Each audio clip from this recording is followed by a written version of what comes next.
एक गांव में एक बुजुर्ग महिला रहती थी। वो बहुत ही भोली थी। जो जैसा कह देता था मान जाती थी। घर में बेटा बहू और नाती पोते थे। भोली दिन भर अपने नाती पोतों को खिलाती रहती थी। वो कभी किसी से नहीं झगड़ती थी। मंदिर रोज दर्शन करने जाती थी। सब पूछे कि भोली मंदिर जाने से क्या मिलता है तो भोली झट से कहती, ठाकुर जी तो मिलते हैं। सब जोर से हंसते और भोली का मजाक उड़ाते थे। भोली किसी की बात का बुरा नहीं मानती थी, हमेशा खुश रहती थी। एक दिन मंदिर के पुजारी को किसी काम से बाहर जाना था। उन्होंने भोली से कहा, माई, ठाकुर जी से मिलने तो रोज आती हो, 2 दिन भगवान की पूजा और सेवा करो और भोजन बनाकर खिलाओ। हमें जरूरी काम से बाहर जाना है। 2 दिन मंदिर में ही रहना अपने ठाकुर जी के साथ। भोली मान गई। भोली कहती है, ठीक है, जैसा बनेगा खिला दूंगी। 2 दिन की बात है। ठाकुर जी की बात थी। भोली कैसे मना करती। रोज मिलने भी जाती थी। भोली भगवान को मूर्ति नहीं, इंसान की तरह समझती थी। हमेशा पुजारी जी से कहती थी, आप बहुत काम करते हैं। भगवान को रोज नहलाना, कपड़े पहनाना और फिर खाना बनाकर खिलाना।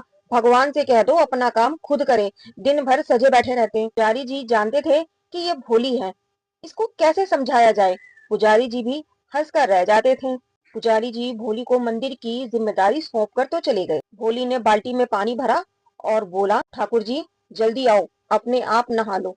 ठाकुर जी ने आकर स्नान किया। भोली, कपड़े पहनो जल्दी और ये चंदन रखा, तैयार हो जाओ।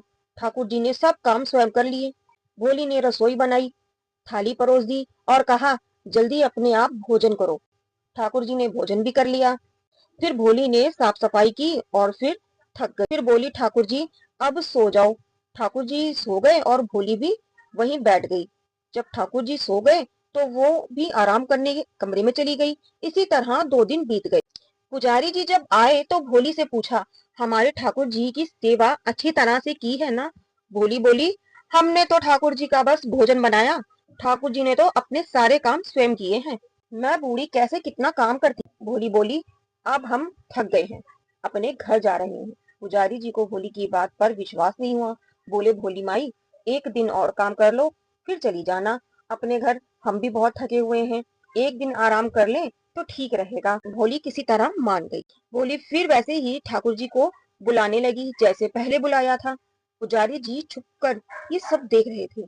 ठाकुर जी आए और अपने आप स्नान करने लगे।